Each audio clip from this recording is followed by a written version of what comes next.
안녕하십니까? 그 아름답고 웅장한 목소리로 찬양으로 섬겨주셔서 감사드립니다. 오늘 말씀의 제목은 섬기러 오신 예수님입니다. 오늘 말씀의 요절은 그 마태복음 20장 18절입니다. 다 같이 한 목소리로 읽어보시겠습니다. 시작. 인자한 것은 섬김을 받으라는 것, 그리어 섬기려 하고 그리어 많은 사람의 대성물을 드리느니라. 오늘 말씀은 예수께서 메시아로서 십자가를 지시기 위해서 예루살렘으로 가는 길에 12제자들에게 진정 큰 자가 어떤 자이고 또 어떻게 위대한 인생을 살 수 있는가 말씀하신 내용입니다. 오늘 말씀 통해서 위대한 삶의 비밀을 배우고 또 예수님을 따라서 위대한 삶으로 나아갈 수 있기를 기도합니다. 예수께서 세 번째 앞으로 당하실 고난과 부활에 대해서 말씀하셨습니다. 보라, 우리가 예루살렘으로 올라가노니 인자가 대제사장들과 서기관들에게 넘겨짐에 그들이 주의로 결의하고 이방인들에게 넘겨주어 그를 조롱하며 채찍질하며 십자가에 못 박게 할 것이나 제3일에 살아나리라. 그전에도 죽음과 부활을 말씀하셨지만은 이번에는 구체적으로 십자가에 못 박히실 것을 말씀하셨습니다. 예수님은 예루살렘에 가까울수록 십자가의 길이 뚜렷이 보이셨습니다. 반면 제자들의 반응이 어떠합니까? 첫 번째 죽으심과 부활에 대해서 말씀하실 때 베드로가 강하게 반발했다가 책망을 들었습니다. 두 번째 말씀하실 때는 제자들은 심히 근심했습니다. 그런데 세 번째 십자가의 죽음과 부활에 대해서 말씀하실 때는 아무런 반응이 없었습니다. 제자들은 아예 귀를 막고 듣지 않고자 했습니다. 예수께서 그전에도 비유로 말씀하시기를 좋아하셨는데 이번 십자가 말씀도 비유일 것이라고 믿고 싶었습니다. 3년 전 모든 것을 버리고 예수님을 쫓아 온갖 고생을 하며 여기까지 왔는데 또 수많은 사람들이 기적을 베푸시는 예수님을 왕처럼 환호하며 또 따르는데 예수께서 정말 십자가에 죽으신다니 그것은 말도 되지 않다며 받아들일 수 없었습니다. 예수께서 얼마 전 하신 말씀이 아직도 생생하게 귀에 맴돌았습니다. 세상이 새롭게 되어 인자가 자기 영광이 보좌에 앉을 때 나를 따르는 너희도 12보좌에 앉아 이스라엘 12지파를 심판하리라. 너희도 12지파에 앉아 보좌에 앉아. 그들은 메시아 왕국이 건설되면 누가 예수님의 좌편에 앉을 것인가 온통 마음이 쏠려 있었습니다. 그런데 겉으로 양의 눈하며 마음속으로만 야망을 불태우는 다른 제자들과는 달리 세베대의 아들들 즉 요한과 야고보는 달랐습니다. 그들은 자신들의 야망을 쟁취하고자 엄마 찬스를 이용하였습니다. 20절 보시죠. 그들 어머니가 예수께 나와 간구했습니다. 나의 두 아들을 주의 나라에서 하나는 주의 우편에 하나는 주의 좌편에 앉게 명하소서. 예수님의 어머니 마리아와 세베대의 아들들의 어머니 살로메는 자매 관계였습니다. 즉 살로메는 육신으로는 예수님의 이모였습니다. 사실 요한과 야고보는 베드로와 함께 제자들 중에서도 수제자급 인싸였습니다. 예수께서 회당장 야이로의 딸을 살리실 때도 세 제자만 데리고 야이로의 집에 들어갔습니다. 또 그들은 다른 제자들이 산 밑에서 기다리는 동안 베드로와 함께 변화산 위에서 변인 되신 예수님의 모습을 보았습니다. 제자들 중에서도 이들이 입지는 견고했습니다. 하지만 자칭 원톱 수제자라는 베드로가 문제였습니다. 베드로는 예수님을 그리스도로 고백한 후 천국 열쇠를 약속받았습니다. 또 항상 모든 일에 앞장서서 원톱 수제자처럼 행동함으로 예수님의 칭찬과 인정을 받는 것 같았습니다. 요한도 예수께서 사랑하신 자라는 확신이 있었지만은 그것만으로는 부족했습니다. 요한과 야고보는 자신들의 힘만으로는 베드로를 이길 수 없을 것 같았고 고민 끝에 엄마 찬스를 이용하였습니다. 그들의 어머니는 아들들의 야망을 알고 기꺼이 예수님께 청탁하며 마지막 한마디를 덧붙였습니다. 우리가 남이가? 예수님은 그들이 자신들이 구하는 것을 제대로 알지 못하는 것을 간파하셨습니다. 예수님은 한없이 낮은 십자가의 길을 향해 가시는데 그들은 예수님을 따르면서도 한없이 높은 세상 영광의 꼭대기를 바라보고 있었습니다. 예수님은 그들의 문제를 아시고 질문하셨습니다. 내가 마시는 잔을 너희가 마실 수 있느냐? 보통 잔은 영광의 잔을 의미할 때도 있지만은 하나님의 진노를 의미하기도 합니다. 요한과 야고보는 항상 하나님 영광에서 살았던 예수님이 마땅히 영광의 잔을 마실 것이라고 생각했지만은 예수님의 표정에서 마시는 잔이 고난의 쓴 잔임을 직감했습니다. 그러나 정말 예수님의 좌우편에 앉을 수만 있다면은 아무리 쓴 잔도 기꺼이 마실 준비가 되어 있었습니다. 모든 것을 버리고 예수님을 쫓아 여기까지 왔는데 설마 죽기라도 하겠어? 생각하면서 맹세했습니다. 할 수 있나이다. 인간의 마음에는 높이 되고자 하는 본성이 있습니다. 동물들은 배가 부르면 더 이상 짐승을 잡아먹지 않습니다. 하지만 높이 올라가고 많이 소유하고자 하는 인간의 욕구는 끝이 없고 만족이 없습니다. 이를 얻기 위해서 수단과 방법을 가리지 않고 심지어 살아가는 사람조차 배반하고 주의까지 합니다. 로마의 브루투스는 권력을 얻기 위해서 아버지와 같이 따르던 케사르를 암살했습니다. 김정은은 절대 권력에 방해되는 이복형을 암살하고 또 공허부 장성택을 공개에 처형했습니다.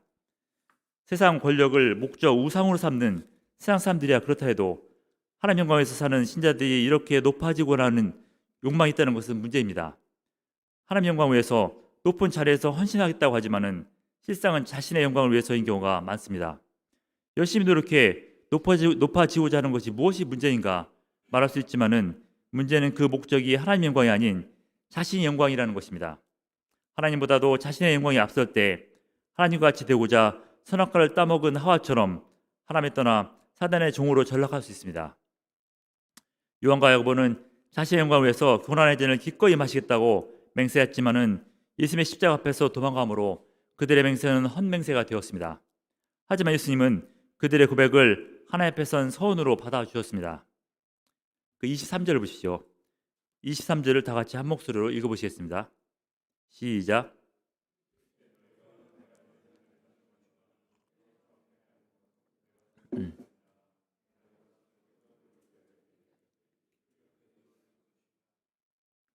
그들은 비록 자기 영광을 위해서 맹세했지만은 예수님의 그들의 서원을 기초로 그들의 인생을 낮지만 진정 높은 곳으로 인도하셨습니다. 하지만 예수님이 그들이 고난의 잔을 마실지라도 예수님의 좌우편에 앉는 것은 하나님의 주권에 달려있다고 말씀하셨습니다. 세상에서 경제적으로나 정치적으로 높은 자리에 앉아 성공했다는 이들은 흔히 자신의 삶을 돌이켜보며 자서전을 내면서 자기 영광을 드러냅니다. 하지만 사실 객관적으로 평가하면은 그 사람의 성공 이유는 단지 그 사람의 능력과 의지나 열심 때문만은 아닙니다. 많은 이들이 성공한 이들의 자서전을 필독하면서 그대로 따라하지만은 거의 대부분 똑같이 성공하지 못합니다. 성공한 이들은 자신의 인생을 돌이켜보며 자신이 성공할 수밖에 없는 필연적인 이유를 찾으려 하지만은 사실 그런 성공의 절대 반지는 없습니다. 세상은 넓고 할 일은 많다는 자서전을 냈던 한 회장이 세상을 누비면서 놀라운 성공 신화를 쓴 것이 단지 그의 의지나 능력 때문만은 아닌 것처럼 그가 국가 부도 자체를 맞아서 한순간에 폭삭 망한 것도 그의 자질 때문만은 아닙니다. 그것은 인간의 능력이나 의지 외에 인간이 움직일 수 없는 불가항력적인 힘이 있기 때문입니다. 세상 사람들은 그것을 기회를 잘 타서 또는 운이 좋아서라고 말하지만은 사실 그것은 세상을 지으시고 세상 역사를 주관하시는 하나님의 주권과 섭리입니다. 모든 것을 합력하여 선을 이루시는 하나님은 선하신 주권 가운데 세울 자를 세우시고 패할 자를 패하십니다. 세상 역사도 그런데 하물며 하나님의 역사 속에서 신자가 높은 지위를 얻는 것은 원하는 자로 말미암음도 아니고 또 다른 박질하는 자로 말미암음도 아니고 오직 긍휼히 여기시는 하나님으로 말미암음입니다. 하나님은 하나님 역사 가운데 가장 합당한 때 가장 합당한 자를 세우십니다. 야곱의 편애를 받아서 채색 옷을 입고 다녔던 요셉은 처음에는 한 나라의 총리는커녕 한 가정의 총리가 될 그릇도 되지 못했습니다. 하지만 하나님의 선한 주권과 섭리대로 인생 연단을 받은 후 요셉은 당시 최강대국 애굽의 총리로 설 만한 지혜와 능력을 얻었고 또 죄악된 형제들을 감당할 믿음과 내면성을 갖출 수 있었습니다. 요한과 야고보는 예수님을 쫓으며 하나님 역사의 주역이 되고자 하는 인간적인 야망이 있었지만은 아직 그것만으로는 부족했습니다. 예수님은 그들의 인간적인 야망을 십자가의 길을 하시는 예수님을 따르며 낮아져 섬기면서 하나님의 비전과 소망으로 바꾸길 원하셨습니다. 요한과 야고보가 엄마까지 동원한 것을 보고 나머지 10 제자가 분노했습니다. 경쟁자 베드로뿐만이 아니라 예수님 좌우편에 앉을 소원도 없는 가룟 유다까지 흥분하며 분노했습니다. 그들은 공평과 정의를 깨트리는 두 형제들의 탐욕과 반칙에 분노했지만은 실상 본인들도 마찬가지였습니다. 예수님은 이런 제자들에게 세상의 위대함과 또 영적인 위대함에 대해서 말씀해 주셨습니다. 첫째, 세상의 위대함, 권력, 힘. 25절 보십시오. 25절을 다 같이 읽어보시겠습니다. 시작.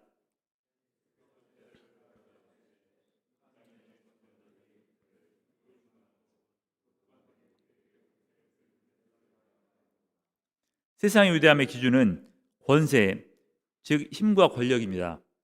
헬라인들은 사람이 태어난 것은 지배하기 위한 목적 때문이라고 했습니다. 니체는 인간 행동의 동기를 힘과 권력을 향한 의지로 설명했습니다. AD 68년 네로 황제를 축출하고 로마 황제가 된 갈바는 권력을 잡으면서 말했습니다.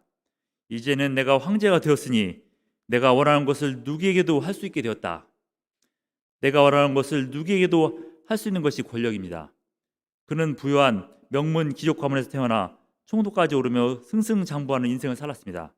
하지만 거기에 만족하지 못하고 최고의 권력을 잡고자 네로 황제에 맞서 마침내 로마 황제의 자리까지 오릅니다. 하지만 본인의 실정과 부하들의 비리로 인해서 최고의 자리에 오른 지 7개월 만에 암살당했습니다. 야육강식의 초원의 동물들처럼 권력을 잡은 이들은 약한 자들을 임의로 주관하고 권세를 부리는 것을 당연하게 생각합니다. 과거에는 무력으로 권력을 얻었는데 현재는 물질, 즉 돈이 권력입니다. 최근 영끌이라는 말이 많이 사용됩니다. 영끌은 영혼까지 끌어모은다는 뜻으로 영적인 소원을 말하는 것이 아니라 미친 듯이 오르는 서울 시내 아파트를 사기 위해서 사람들이 영혼까지 바쳐서 돈을 끌어모으는 것을 말합니다.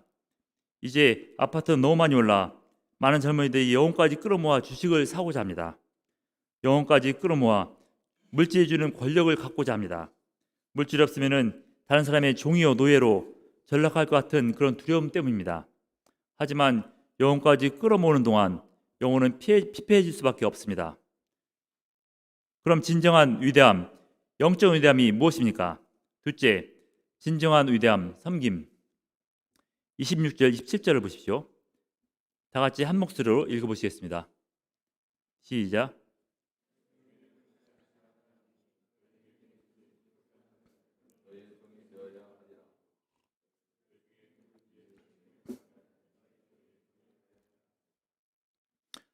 어느 부자가 불치병에 걸렸습니다. 교회 나가면 고칠 수 있다는 말을 듣고 교회 나가 서원했습니다. 목사님, 제 병이 치료되어 생명이 연장된다면 제가 교회를 크게 건축하겠습니다. 개척교회 목사님은 큰 기대를 가지고 모든 신도를 동원하여서 밤낮으로 합심 기도했습니다. 그러자 기적이 일어나서 병이 깨끗이 나았고 또 그는 약속대로 큰 교회를 건축하고 교회 장로가 되었습니다. 목사님은 교인들에게 수시로 장로님을 칭찬하면서 무엇을 하든지 앞세워주고 왕처럼 섬기했습니다. 그리고 목사님 자신도 큰 교회에서 황제처럼 섬김받았습니다. 세월이 흘러 장로님은 죽어서 천국에 갔습니다. 천국 식당에 갔는데 아무도 자기를 서빙한 사람이 없어서 한 종업원을 붙들고 물었습니다. 저 사람들은 깍듯이 섬기면서 왜 나는 물도 주지 않고 서빙도 안 합니까? 어떻게 천국 식당이 우리 교회보다도 못합니까? 종업원이 하는 말, 저분들은 지상에서 예수님처럼 항상 남을 섬기며 희생하며 살았기 때문에 여기서 섬김받는 것입니다. 하지만 그렇지 않은 분들은 셀프 서비스입니다. 장로가 물었습니다. 그럼 우리 교회 목사님은 어디 있습니까? 종업원이 말했습니다. 그 목사님은 방금 전에 배달 나가셨어요. 진정 큰 자는 종처럼 낮아져 다른 이들을 섬기는 자입니다. 하지만 아무리 나중에 천국에서 큰 자가 되고 섬김받는다 해도 지금 종처럼 낮아져 다른 이들을 섬기는 것은 인간의 본성으로 어렵습니다. 이 세상에 두 가지 중력이 있습니다. 하나는 지구의 중심에서 끌어당기는 중력입니다. 또 하나는 내 마음속에서 끌어다니는 이기심이라는 중력입니다. 인간은 이기적인 유전자를 가진 존재라고 합니다. 인간의 모든 사고와 행동은 결국 자기 중심적인 이기적인 유전자에 의해서 지배를 받습니다. 심지어 쟤들처럼 훌륭해 보이는 봉사와 충성에도 이기심이 숨어 있습니다. 하지만 우리는 이기적인 유전자를 갖기 전 하나님의 형상을 가진 거룩한 존재입니다. 우리 영혼 속에 감추어진 거룩한 형상은 육신의 이기적인 유전자에 분노하며 이기심을 절제하며 하나님 영광에서 다른 이들을 섬기며 살게 합니다. 이것은 마치 우리가 강한 추진력을 가진 비행기를 타면 중력에서 벗어나 하늘로 올라갈 수 있는 것처럼 우리의 본성으로는 할 수 없지만은 나를 구원하시고 인도하시는 예수님을 따를 때 그 섬김의 길을 갈 수 있습니다. 예수께서 말씀하셨습니다. 인자의 온 것은 섬김을 받으려 함이 아니라 도리어 섬기려 하고 자기 목숨을 많은 사람의 대속물로 주려 함이니라. 이 말씀은 예수님의 생애와 사역을 가장 잘 요약해 주는 말씀입니다. 왜 예수님께서 이 땅에 오셨고 또 무엇을 위해서 죽으셨는지 잘 말해주고 있습니다. 섬김은 사랑의 표현입니다. 사랑이 때문에 낮아져 섬길 수 있습니다. 사랑한다고 하면서 위에서 군림하려고 한다면 그것은 진정한 사랑이 아니라 자기를 사랑하는 것입니다. 하나님은 제 가운데 당신을 떠나 잃어버린 영혼들을 사랑하시고 구원하기 위해서 연약한 육신을 입고 이 땅에 내려오셨습니다. 말고요 가장 낮은 곳으로 오셨고 또 갈릴리 비천한 땅에서 비천한 어부들을 부르시며 함께 하셨습니다. 그리고 세상적 욕망에 사로잡힌 그들을 끝까지 인도하시며 그들을 위해서 십자가에 죽기까지 섬겨주셨습니다. 왜냐하면 그들을 사랑하시고 구원하시기 위해서입니다. 제자들처럼 우리도 이 예수님의 사랑과 희생의 섬김으로 구원받아서 하나님의 자녀가 되었습니다. 하나님의 자녀로서 우리는 천국에서 가장 높은 자리를 보장받았지만은 이 땅에서는 예수처럼 다른 이들을 위해서 종처럼 낮아져 섬길 수 있습니다. 세상에서는 권세 없고 힘없고 돈 없는 이들이 살기 위해서 어쩔 수 없이 종처럼 낮아져 섬길 수밖에 없습니다. 낮아져 섬기면서 수치심과 굴욕감으로 이를 갈며 높아지겠다고 다짐합니다. 반면 권세 있고 힘 있는 이들은 사람들 위해서 군림하면서 그 권세를 부립니다. 하지만 그것은 자신이 가진 권세와 힘이 영원하지 않고 언제든지 뺏길 수 있다는 불안 때문이고 또 지금 누릴 수 있을 때 누리자는 이기심 때문입니다. 개인 심리학의 창시자인 알프레드 아들러는 인간의 행동을 결정하는 것은 인간 존재의 열등감과 또 이를 보상하고 극복하려는 권력의 의지라고 말했습니다. 예를 들어 나폴레옹은 작은 키에 대한 열등감이 최고 권력에 대한 집착과 도전을 만들었다고 했습니다. 높은 자리에 있다 해도 자존감이 낮은 이들이 다른 사람 외에 군림하려고 합니다. 하지만 신자는 다른 사람 외에 군림하지 않고 오히려 예수님처럼 낮아져 섬길 수 있습니다. 왜냐하면 예수님의 희생의 섬김으로 신자는 이미 구원받아서 영생을 얻었고 하나님의 자녀가 됐기 때문입니다. 하나님의 자녀로서 세상 권력에 집착하거나 얽매일 필요 없이 하나님 영광에서 예수님처럼 낮아져 섬김으로 진정한 기쁨을 체험하고 또 생명의 열매를 맺을 수 있기 때문입니다. 헨리 나우에는 천재를 부리며 오르막길의 인생을 살았습니다. 심리학과 신학을 공부하며 예일대를 거쳐서 하버드 대학교 교수로 명성 있는 작가와 지도자로 성공과 영광의 인생을 살았습니다. 하지만 사람들의 찬사 속에서도 참된 만족과 기쁨을 찾지 못하고 50대가 되던 어느 날 정신지체 장애인 단체의 초청으로 잠시 봉사하게 되었습니다. 그곳에 아담이라는 장애인 청년을 섬기면서 알 수 없는 기쁨과 평안을 체험하게 되었습니다. 아담은 정신지체 장애인이었지만은 깨끗하고 투명한 영혼을 가진 사람이었습니다. 그 영혼과 부딪히면서 나웨는 자신에게 붙어있던 찌꺼기, 거짓된 위선과 가면이 찢겨나가고 자신의 영혼이 치유되고 있음을 깨달았습니다. 낮아져 섬기면서 낮아져 오신 예수님이 그의 영혼을 치유해 주셨습니다. 그 체험 후 그는 많은 사람들의 만류에도 불구하고 하버드 대를 떠나 장애인 단체를 가면서 말했습니다. 오르막길 인생은 성공과 칭찬에 가려 예수님이 보이지 않았습니다. 이제 낮은 곳에서 예수님을 만날 것입니다. 그 후 그는 10년 동안 예수님과 함께 장애인들을 섬기면서 마지막 인생을 마쳤습니다. 사람들은 작은 자를 섬기는 것을 베푸는 것이요 손해인 것처럼 생각합니다. 하지만 섬김으로 신자는 예수를 만날 수 있고 예수를 통해서 그들뿐만 아니라 자신이 치유되고 회복될 수 있습니다. 예수님의 섬김으로 하나님의 자녀가 된 신자는 가장 귀한 영생을 소유하고 성령의 인도함 받는 존재가 되었습니다. 하지만 세상에 살면서 세상 사람들처럼 실체도 없는 세상 권력을 쫓으며 자기 존재를 잊을 때가 많습니다. 세상 사람들처럼 신기루 같은 세상 권력을 목말하면서 아직도 배고프고 가난하다고 불평합니다. 하지만 우리가 예수님처럼 낮아질 때 자기 안에 있는 놀라운 보물을 발견할 수 있습니다. 하나님의 자녀로서 생명과 사랑을 발견할 수 있고 그 생명과 사랑으로 낮아져 섬길 때 더욱 풍성하고 부유해 질 수 있습니다. 성경은 주는 자가 받는 자보다도 복되다고 말씀하셨습니다. 내가 다른 사람을 섬길 수 있다는 것, 내가 가진 것으로 다른 사람에게 줄 수 있다는 것은 축복받은 인생이요 진정으로 위대한 인생입니다. 30절을 보십시오. 예수님은 섬기는 것이 어떤 것인가 실질적인 본을 보여주었습니다. 예수께서 여리고를 떠나 예루살렘으로 가실 때 큰 무리가 예수님을 따르는데 그중 맹인 두 사람이 예수님을 보고 소리질렀습니다. 주여 우리를 불쌍히 여기소서 다윗의 자손이여. 무리들이 다그치며 잠잠하라고 꾸짖었습니다. 하지만 험한 분위기 속에서도 맹인들은 더욱 소리질렀습니다. 이때 예수님께서 머물러서 그들을 부르셨습니다. 예수님은 이제 곧 예루살렘으로 들어가시면은 고통의 십자가를 지셔야 했습니다. 아무리 예수님이라도 십자가의 고통과 치욕이 얼마나 큰지 아시기 때문에 두렵지 않을 수 없었습니다. 이런 중요한 순간 이름도 없는 비천한 맹인의 아우성은 그냥 무시하고 지나쳐도 됐습니다. 하지만 예수님은 그들에게 관심 가지시고 불쌍히 여기셨습니다. 불쌍히 여기셔서 그들의 눈을 만드셔서 치유해 주셨습니다.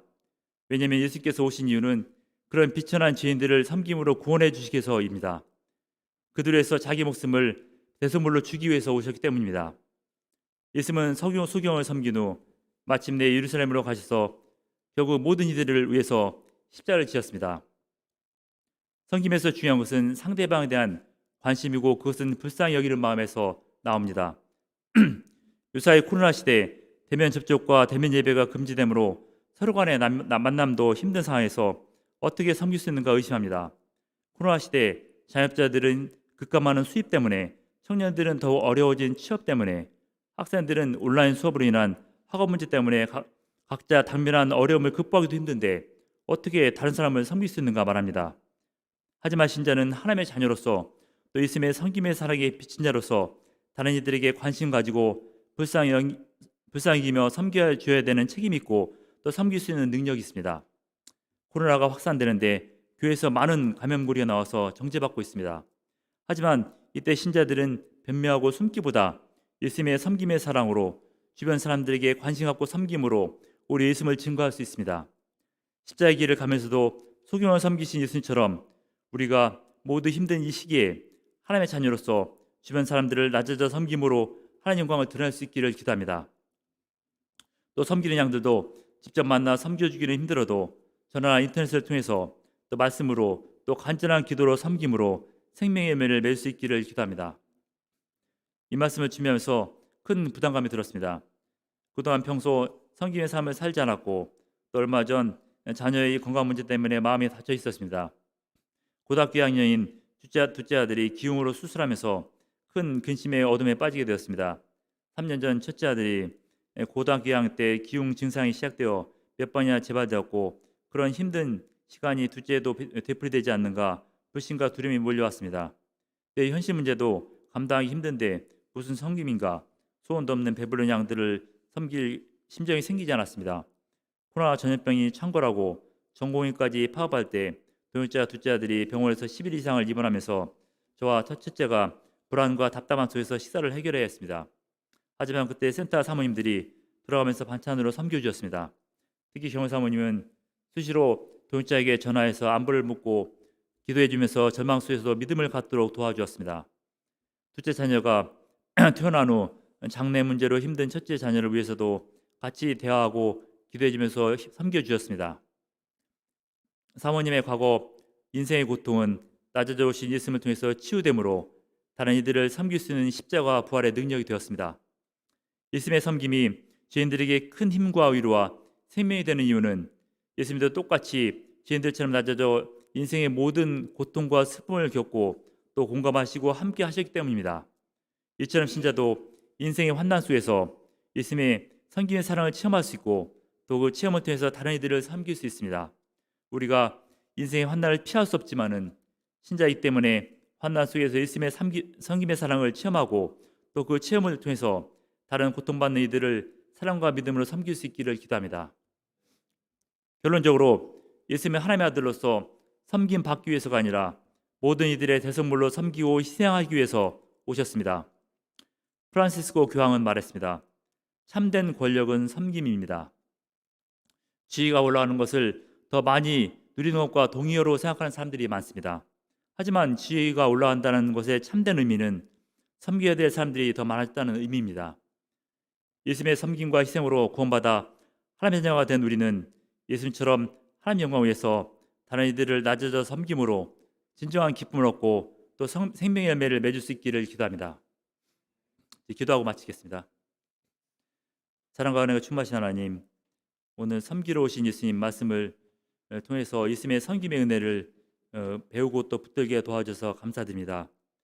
코로나로 힘든 시기 우리가 받은 예수님의 섬김의 사랑으로 주변 이들을 또 양들을 또 섬김으로 은혜와 기쁨을 체험하고 또 생명의 열매를 맺을 수 있기를 기도합니다. 예수님의 이름으로 기도드렸습니다. 아멘.